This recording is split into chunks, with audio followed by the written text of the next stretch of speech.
Lo, we inspire thee as we inspired Noah and the prophets after him, as we inspired Abraham and Ishmael and Isaac and Jacob and the tribes, and Jesus and Job and Jonah and Aaron and Solomon, and as we imparted unto David the Psalms.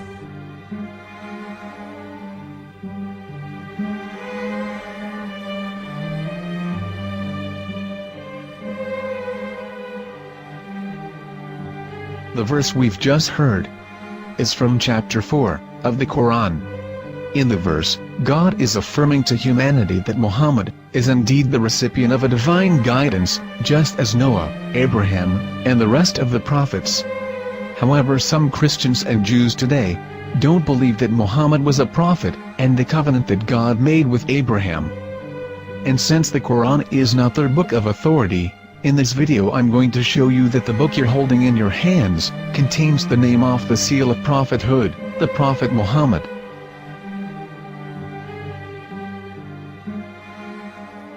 As known, the Old Testament was preserved in the Hebrew language. In the 5th chapter of the Shir HaShirim, which is one of the 5 Megillot or sacred scrolls that are part of the Hebrew Bible, or for short the Song of Solomon, as Christians know it today. That chapter is discussing someone. Jews will say it is discussing Solomon, while Christians will say it is discussing Jesus. Considering this is the Songs of Solomon, it would seem logical that it is discussing Solomon. The verses, describing this mystery man, have the narrator's speech conjugated in the feminine, meaning it is a woman who is describing this man. So it is possible that it is one of Solomon's wives discussing her husband Solomon. However, Christians assert that Jesus is being discussed, and that the chapter is describing a man who was not yet alive at that point. A prophecy.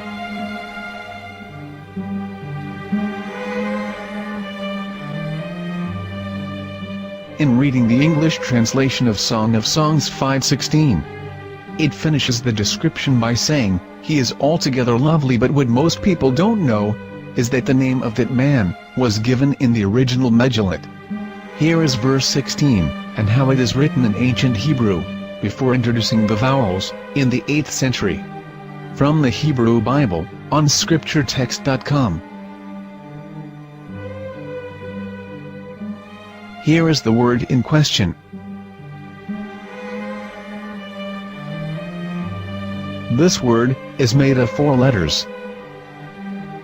Mem, Het, Mem, Dalet. Now when reading the word as it is written in its original form, with no vowels, it can be read as Muhammad, which is the name of the Muslim prophet, or as Mamad with no A after the H. According to Ben Yehuda's Hebrew English Dictionary, it is correctly pronounced as Muhammad, not Mamad. So how we're going to know for sure if it's pronounced as Muhammad, the Muslim prophet, or as Mamad, a random Hebrew word? The only way is to give the verse to a rabbi and say to him, "Please read." Here is the Song of Songs 5:16, and how it is read by a rabbi from a Hebrew Jewish site. Please notice, the im in Hebrew is a plural of respect. Hiko mamtakim vechullo Mahamadim, ze dodi vezer'i benot Yerushalayim. Hiko mamtakim vechullo Mahamadim, ze dodi vezer'i benot Yerushalayim.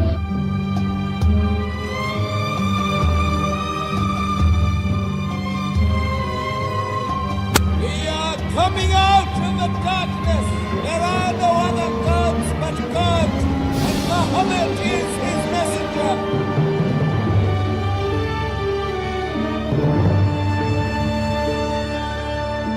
Let the world hear.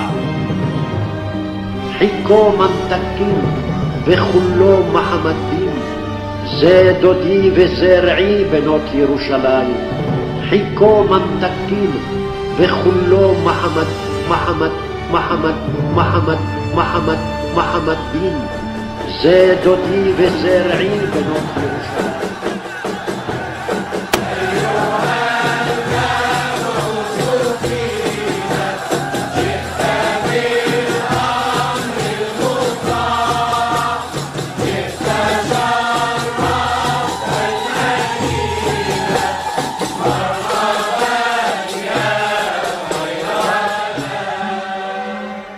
Here is the famous SDL translation tool, which includes a professional human translation, as well as an online translation. We're going to copy our Hebrew word of the Song of Songs, directly from the Jewish site. It's the same site, where you can hear the rabbi reading the verse in Hebrew. All links are in the description, so, we're going to copy the word and paste it, and ask, please translate. Are they going to translate the meaning of the name of that person?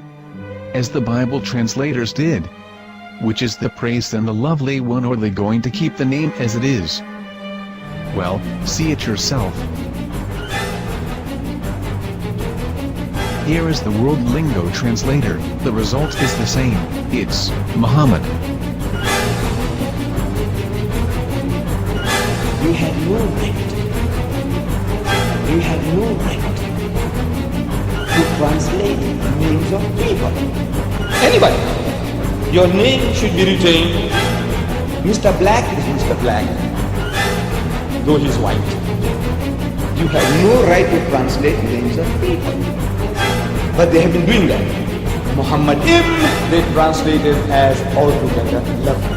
But the word Muhammad is there in the Hebrew language. The word Muhammad is there in the Hebrew language.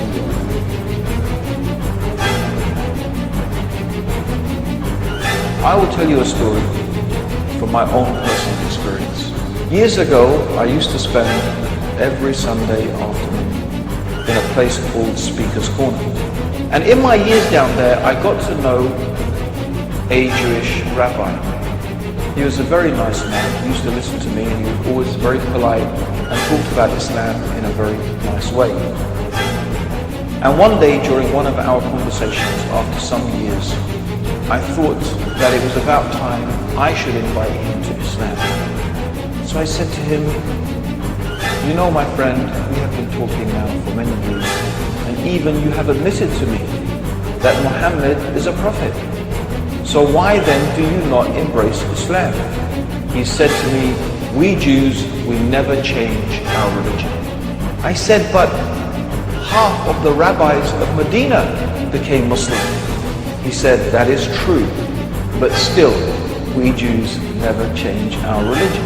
I thought, what can I say to him? He looked at me and said, listen to me, my friend. God sent to us a prophet Moses, and we didn't even listen to him. Do you think we're going to listen to another prophet after him? From another tribe? From another people? When he said that, I had nothing left to say. He knew that Muhammad was a prophet. In fact, another rabbi also came up to me and he said to me, we know Muhammad is a prophet, and he quoted to me a passage from the Bible